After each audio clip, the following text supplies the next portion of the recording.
여러분 안녕하십니까? 이번 한 주 아침엔 매일경제 진행을 맡은 정광재입니다. 8월에서 9월로 달이 바뀌어서일까요? 오늘 아침 출근길은 한결 선선한 느낌입니다.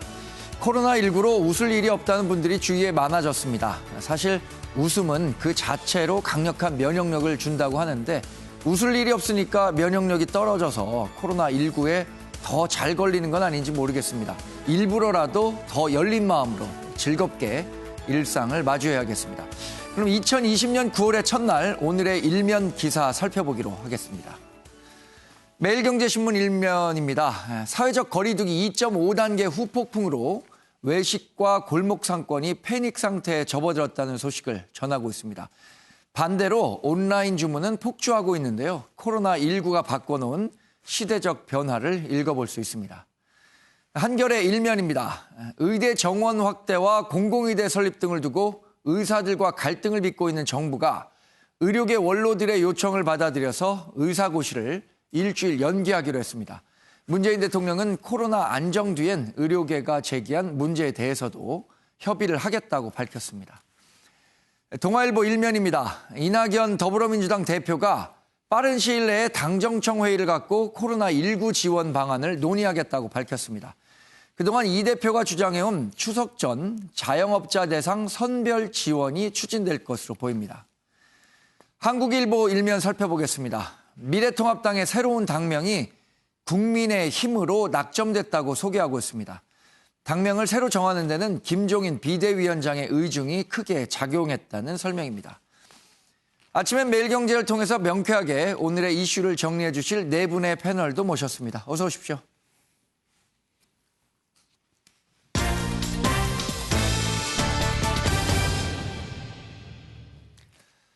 네, 오늘 아침엔 매일경제 제작진이 선정한 키워드도 살펴보겠습니다. 첫 번째 키워드, 프로야구 선수의 첫 확진입니다. 한화 이글스의 투수 신정락 선수가 코로나19 확진 판정을 받았습니다. 국내 프로 선수 가운데 코로나19 확진은 이번이 처음인데요. 한국야구위원회는 신정락 선수가 뛰었던 2군 퓨처스리그 경기 중단을 검토하고 있습니다. 두 번째 키워드는 대단히 유감입니다.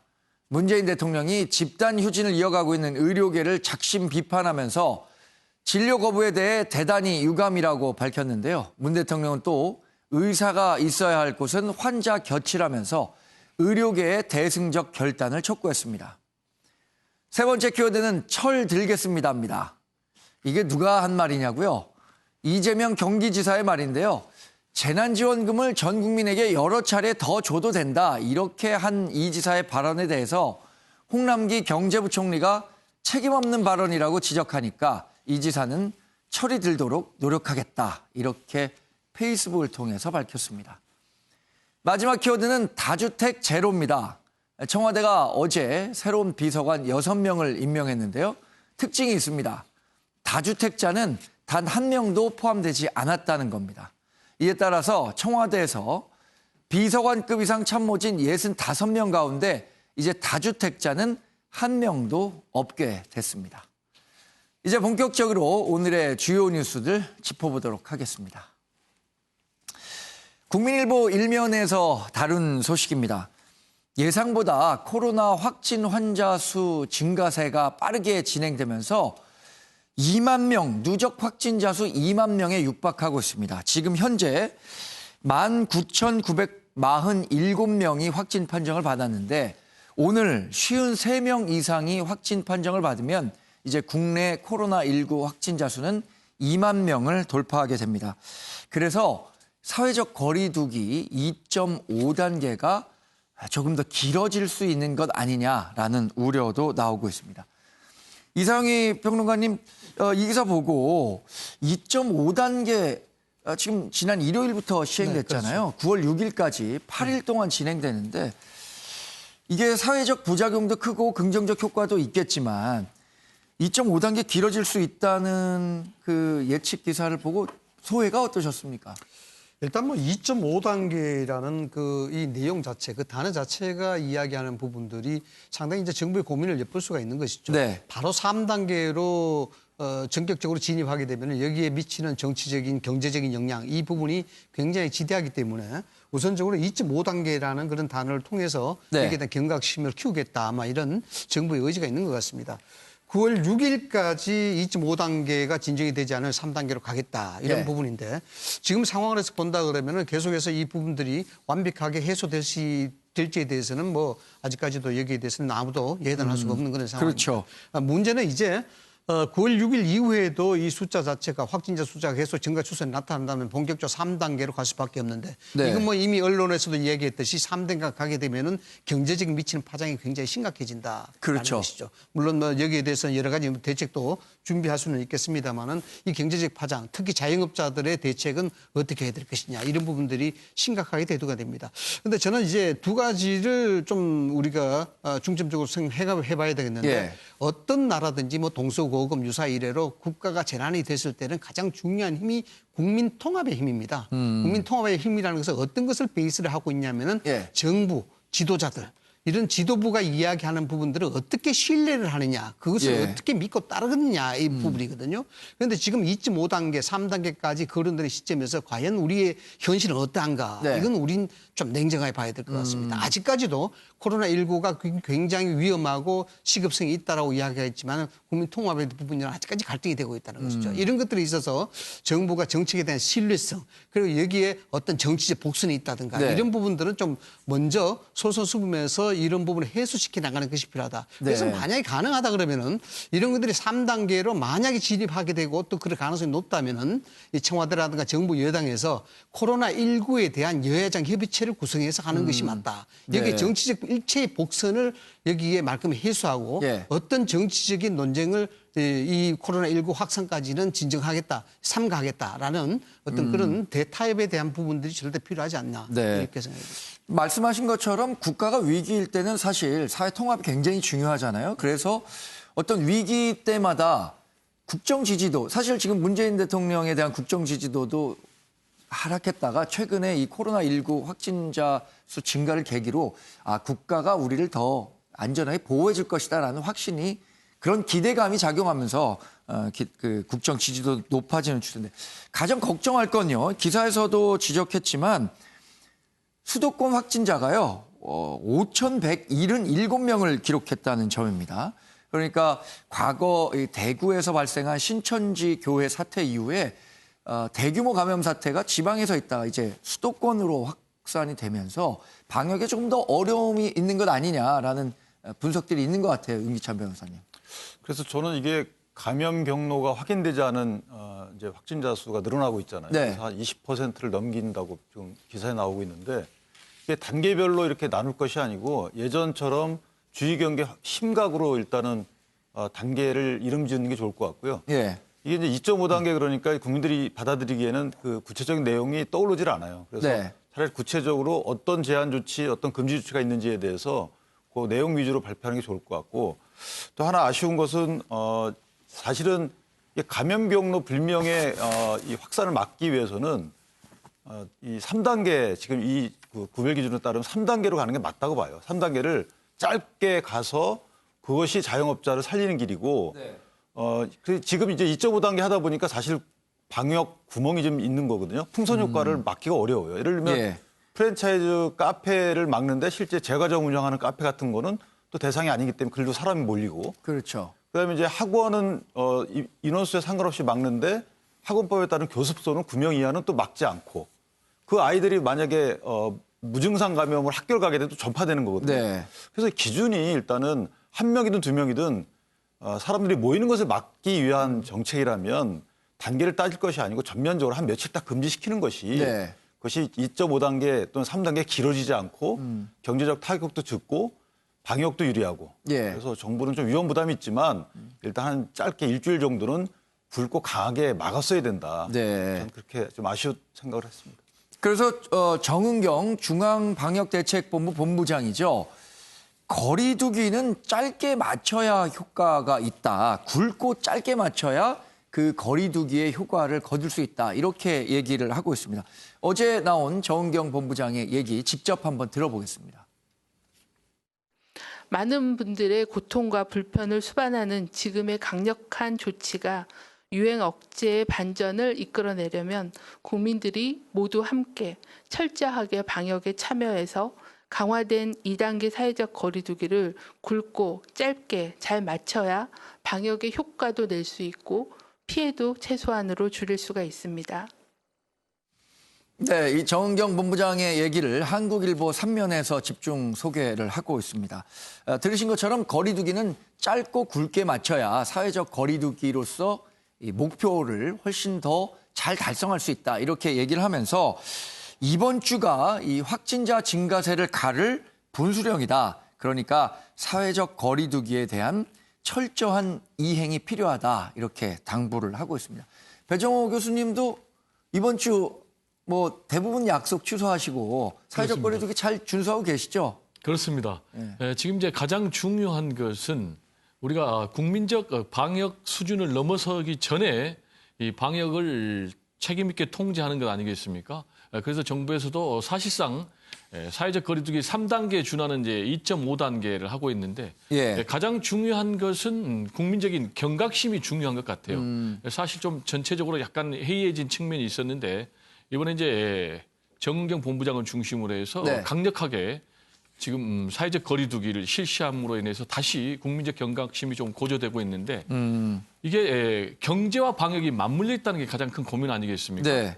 그런 측면에서 방역의 강도를 확 높이면 경제가 무너지는데 정은경 본부장 말대로 짧고 굵게 이 사회적 거리두기를 실시함으로 인해서 네. 방역의 강도를 높여서 오히려 장기적으로는 경제를 다지는 그런 태도가 상당히 중요한 것 같고 그러기 위해서 이제 국민들의 자발적인 참여가 상당히 중요한데 네. 안타까워서 이제 우리 이상희 교수님께서 국민적인 통합 얘기를 했는데 이런 국면에서 정강훈 목사를 중심으로 해서 광화문 집회가 계속 이어지면서 지금 그 확진자가 400명에 육박하고 있다는 것이 상당히 안타깝고요. 두 번째로는 그럼에도 불구하고 아직도 진단을 거부하고 있는 사람들이 수천 명에 달한다고 네. 하니까 빨리 좀 검사에 응해야 되겠고요. 본인의 피해만으로 그친 게 아니고 자신의 가족들 그리고 주변 사람을 다 되는 거 아니겠습니까? 그리고 무엇보다도 방역과 관련해서는 제가 볼 때 여야가 따로 없는 것 같아요. 네. 그래서 여야가 좀 힘을 합쳤으면 좋겠고 이번에 이제 이낙연 신임 대표가 새로 탄생을 했기 때문에 이낙연 신임 대표 그리고 김종인 비대위원장이 머리를 맞대서 예. 제가 볼 때는 초당적인 협치를 좀 했으면 좋겠고 그런 측면에서 하루빨리 국회에 코로나19 방역 특위를 만들었으면 좋겠습니다. 네.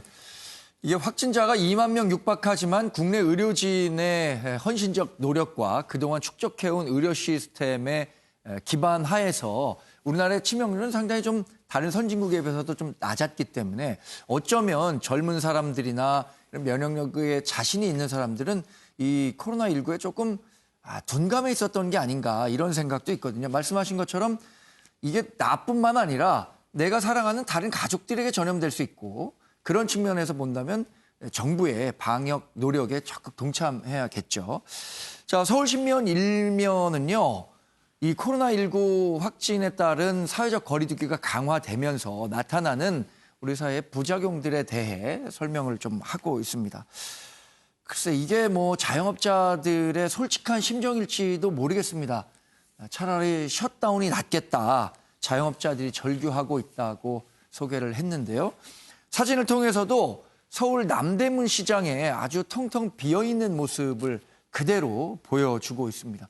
장윤 변호사님도 네. 요새 뭐 거리 나가실 일이 있으면 과거와는 확실히 다른 인적, 뭐 굉장히 많이 줄어들었다는 걸 실감할 수 있을 것 같아요. 그렇습니다. 뭐 제가 있는 뭐 사무실만 해도 네. 주변에 이제 점심 시간이 되면 상당히 붐비고 하는 이제 상황이었는데요. 지금은 점심 시간 때도 뭐 인적 사항을 기재해야 되고 그리고 이제 식사가 가능하고 사실상 음식물을 섭취하지 않을 때는 마스크를 쓰라는 지침도 있고 해서 예. 내부에서 식사를 하고 뭐 차를 마시고 이런 분위기는 상당히 또 감소를 한 부분이 있는 것 같습니다. 그만큼 실물 경제가 굉장히 얼어붙고 있는 이런 상황이고 네. 그래서 자영업자들을 인터뷰한 여러 영상들이나 이제 보도를 보면 정말 울먹이면서 여태까지 매출의 반토막이 났다, 반의 반토막이 났다, 하루에 파는 뭐 음식에 뭐 2건밖에 매출이 일어나지 않았다 이러면서 울먹이는 모습을 보면 정말 좀 가슴에 많이 와닿고 얼마나 네. 힘들까라는 그 상황에 공감이 참 많이 되는 부분이 있습니다. 예. 지금 이렇게 엄중한 시국이고 굉장히 모든 국민들이 참고 인내하고 어려움을 겪고 있는 이런 상황인 만큼 이 여야를 떠나서 정치적인 어떤 공세로 삼을 것이 아니라 예. 이 부분에 있어서는 다 협조를 하고 국가에서 정부에서 뭐 대면 예배나 대면 뭐 면담 내지 예. 여러 가지 대면 활동들을 중단하라고 하면 이게 일시적인 조치 아니겠습니까? 그에 반해서 국민의 건강권, 생명권은 상당히 존중받아야 되는 그런 또 가치입니다. 이 두 가지 가치가 충돌할 때 지금은 이 시점에서는 국민의 건강권과 생명권이 더 보장받아야 된다는 점에 있어서는 정말 이론의 여지가 없고 모든 주체들이 사회 구성원으로서 그 역할을 다 해야 될 때가 아닌가. 그래야 네. 3단계라는 정말 경제 봉쇄에 준하는 셧다운까지는 가지 않고 그나마 2.5단계에서 마무리 짓고 좀 안정과 예전의 상황을 찾아나갈 수 있지 않을까 이런 생각입니다. 서울신문에서 보도하기를 카드 매출액을 조사를 한 것 같습니다. 그래서 주요 자영업별로 업종별 이 매출 감소율을 살펴봤더니 노래방은 59%였고요. 사우나는 46%, 헬스장은 16%가 감소한 것으로 조사됐는데요. 사실 전 이걸 보면서 노래방이 59%밖에 안 줄었다는 게 기적이다 이런 생각이 들 정도로 지금 굉장히 자영업자가 어렵잖아요. 하여튼 이 어려운 시기 잘 극복해 나가시기를 한번 기원해 보겠습니다. 자영업자들뿐만 아니라 이렇게 사회적 위기가 왔을 때는 약자들이 먼저 더 타격을 받게 마련이죠. 연령별로 봤을 때는 당연히 20대 청년층들이 사회적 약자로 꼽을 수 있을 것 같은데요. 세계일보 1면에서 이 소식을 다뤘습니다. 코로나로 닫힌 취업문 더 암울한 20대 취준생 얘기입니다. 이상희 평론가님, 우리가 사실 저희는 이제 기성세대라고 할 수 있죠. 기성세대에는 뭐 기득권층이 있고 그리고 이미 어느 정도는 뭐 직장을 갖고 있는 사람도 있고 하지만 이 20대 취준생들의 고통을 우리가 쉽게 공감하기 어려울 정도로 어려울 것 같아요. 저도 뭐 개인적으로 기업에서 한 18년 정도 근무를 예. 했습니다만 기업이라는 것은 이익을 생산하는 것을 목표로 하고 있습니다. 그렇죠. 결국 이익을 추구하는 것이 기업이기 때문에 지금 자금의 상황에서 이걸 봉사적 정신으로 취업을 하겠느냐, 취업문을 내려줄 것이냐, 예. 이거는 정말 어리석은 생각이라고 그렇죠. 그건 뭐, 있겠죠. 예. 예. 말씀하신 대로 앵커께서 지적하신 대로 있는 사람은 있는 대로 살 수밖에 없습니다. 예. 문제는 이제 미래를 열어가야 될 우리 20대 청년층들의 취업자 수. 언론의 보도도 이미 여러 차례 보도가 되고 있습니다만 계속해서 이제 감소 추세를 나타내는 예. 부분이거든요.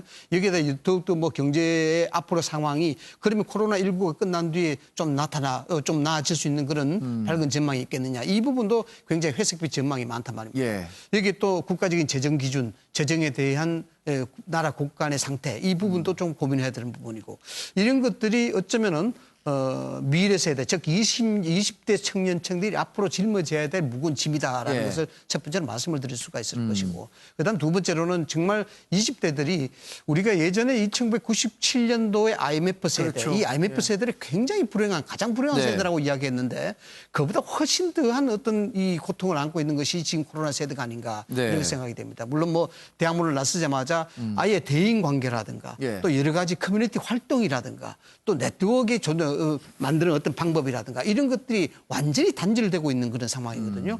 그런 상황에서 과연 어떤 미래에 대한 준비를 할 수 있을 것이며 취업에 대한 준비를 할 수 있을 것인가. 네. 이런 것들은 정부 쪽에서도 굉장히 전향적인 조치가 나와야 되겠다. 네. 물론 기업 보고 우리가 취업 문의 2사람밖에 채용하지 못하는데 4사람을 채용해라고 이렇게 억압적이고 네. 강압적으로 할 수는 없습니다만은 경제가 원활하게 돌아가고 활성화될 수 있도록 도움을 주는 것이 결국 취업문을 활짝 열어주는 것입니다. 네. 이건 뭐냐 그러면은 지금까지 며칠 전에도 뭐 오히려 기업들을 옥죄는 그런 정책들이 발표가 되었습니다만 그렇게 하지 말고 경제 정책에 대해서 과감한 실리적 정책으로 현실 위주의 정책으로 네. 정부가 전환하는 그런 정책적 전환을 이야기하는 것이 오히려 기업들이 앞으로 이렇게 기업을 영위해도 괜찮을 수도 좀 긍정적인 또 낙관적인 전망이 나올 수 있게끔 만들어주는 풍토를 만들어줘야 된다라고 생각을 합니다. 예, 고용률, 증감률 추이만 보더라도 전체 평균에 비해서 20대 고용률이 크게 하락한 모습을 볼 수 있는데요.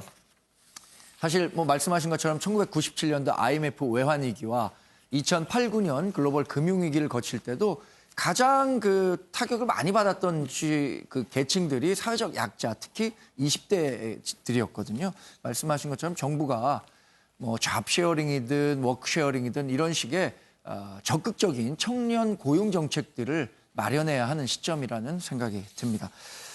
한화의 투수, 그러니까 우리나라 프로 선수 가운데는 그동안 코로나19 확진자가 발생하지 않았었습니다. 그런데 한화 투수 신정락 선수가 프로야구 선수로는 처음으로 확진을 받았다는 소식이 들어와 있습니다. 조선일보 3면에서 다룬 소식인데요. 또 울산에서는 요새 고스톱 치는 사람들 많이 없는 줄 알았더니 고스톱 치다가 또 5명이 감염됐다. 이런 소식도 있는데 프로야구 한화 신정락 투수가 감염 경로는 아직 뭐 파악이 되지 않았습니다만 이게 윤기춘 변호사님 앞으로 우리나라 이 프로야구나 프로축구 스포츠 전반에 미칠 영향도 적지 않을 것 같아요. 이게 이제 이분은 뭐 재활을 해왔기 때문에 네. 그 운동 과정에서, 그러니까 경기 과정에서 감염됐다고 보기엔 좀 어렵지만 예. 어쨌든 이 부분도 이제 소모임으로 저희가 칩을 하게 되면 이게 이제 무증상 감염자가 많다 보니까 본인이 이제 증상을 느끼면 사실 스스로 회피를 할 수 있을 텐데 네. 증상 없으면 정상적인 사회 활동을 하려고 할 거거든요. 그래서 이런 소모임을 아예 자제하는 게 나을 듯하고 예. 이 프로야구 경기 같은 경우에도 이제 무관중 경기를 하고 있지만 예. 경기 자체를 한번 훈련이나 경기 자체를 조금 쉴 필요가 있지 않나. 네. 물론 이게 이제 그 해당 협회 차원에서 어떤 데미지가 있는지는 모르겠지만 같은 소모임 것이거든요. 그래서 네. 사회 전체가 한번 2.5, 3단계를 고려하지 않고 협회에서 한번 자발적으로 한 일주일 정도를 쉬는 방법을 고려하는 건 어떤가라는 생각을 해봤습니다. 네. 그러니까 울산에선 고스톱 치다가 5명이 감염됐다는 소식을 보고 여하튼 좁은 공간에서 오랫동안 고스톱을 치다 보면 좁은 공간에서 오랫동안 얘기를 많이 하게 되고 화투장도 이게 바이러스가 사실 딱딱한 물체에 많이 전파된다는 거 아니에요? 그러니까 이건 굉장히 위험한 그 행동 같아요. 이런 것들은.